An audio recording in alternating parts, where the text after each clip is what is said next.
I'm Brad Wolf, and welcome to DireDen. Here we are discussing the two different types of metagaming. One is the useful and productive version of metagaming that focuses on above-table rules, rulings, and players' interactions. The other is the more stereotypical metagaming that is commonly personified with the quote, "it's what my character would do."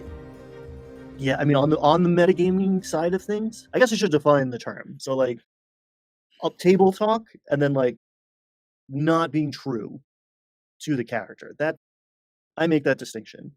Mhm. So, like, what would your character do is a very important question to me, right? Like, because I reveal too much on the map on my VTT all of a sudden, right? Like, you see the next 3 rooms. That I can't pretend that's not gonna affect your decision, right? Or Mhm. that's not going to be in your brain now, right? Like, "Hey, forget about that." It's not a starting point for me.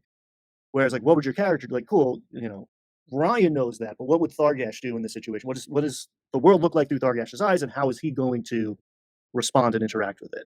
So I'm always trying to, like, we can be up here as long as you act from down here. Gotcha. That's a good way to explain it to people when like that starts to shift, when you start to get more metagame versus like into the role play.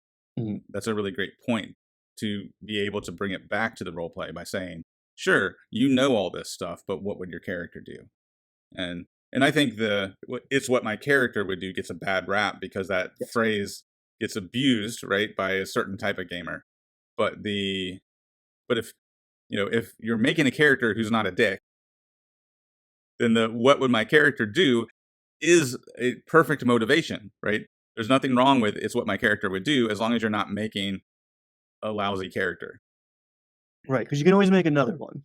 So if you're making a character that, like, wouldn't be part of a group of adventurers, you made a character that does not play well with others, and they're gonna go into life and death situations together, well, maybe that character's out, and it's time for a new character. Yeah, well, and one thing I always tell players is like, you want to make the edgelord, you want to make the anti-hero, that's fine, but you have to give some motivation, some reason to stay with the group.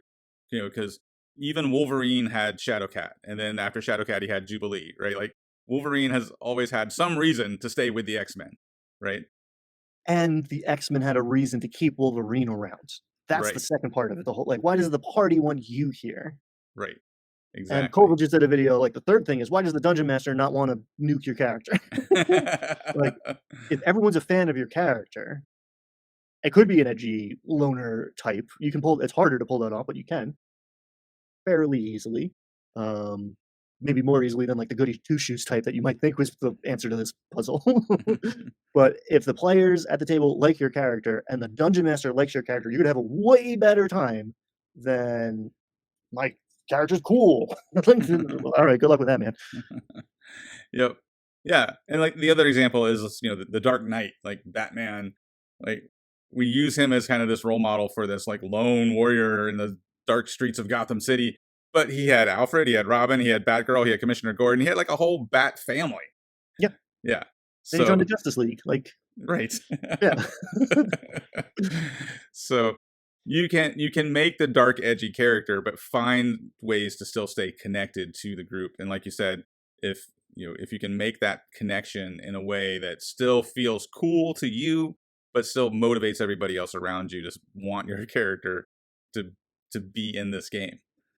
And this goes back to, like, the teacher dungeon master overlap of, like, this not even expectation, but, like, almost implicit requirement to manage these soft skills and social interactions that are totally not on the resume, right? I'm supposed to be teaching you about what happened 200 years ago, but if the kid sitting next to you is bothering you, then that's absolutely not gonna happen, so I have to somehow come up with some strategy to get you 2 to get along, and again, more evident when you're dealing with children, perhaps, but, I've dealt with those situations with a bunch of grown ass people at my table, That's right. Yeah.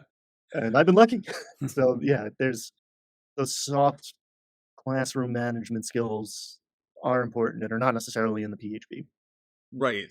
There's not that many game guides out there that actually tell you how to manage a table, right? Yeah, And but I guess ultimately that's what we're here for on YouTube, because we could talk about all these edge cases that don't end up in the Dungeon Master's Guide or the Player's Handbook, right? absolutely, absolutely.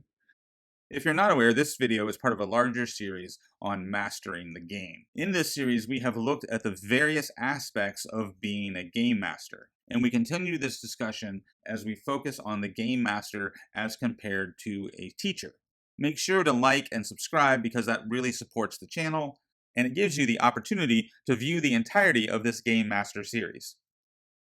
So any final tips that you have when it comes to like the game master as teacher? Yeah, I mean, I think a teacher is a lifelong learner, right? Mm.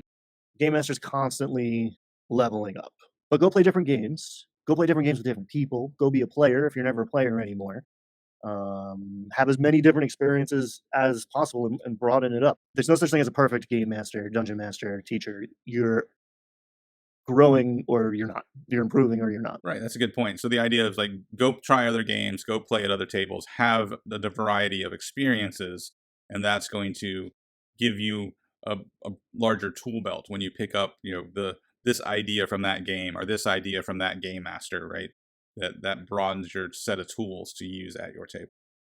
Great point. Absolutely. Absolutely. Because like even if you run a one shot in a random system, if you pick up, you might not even know that you picked up one thing.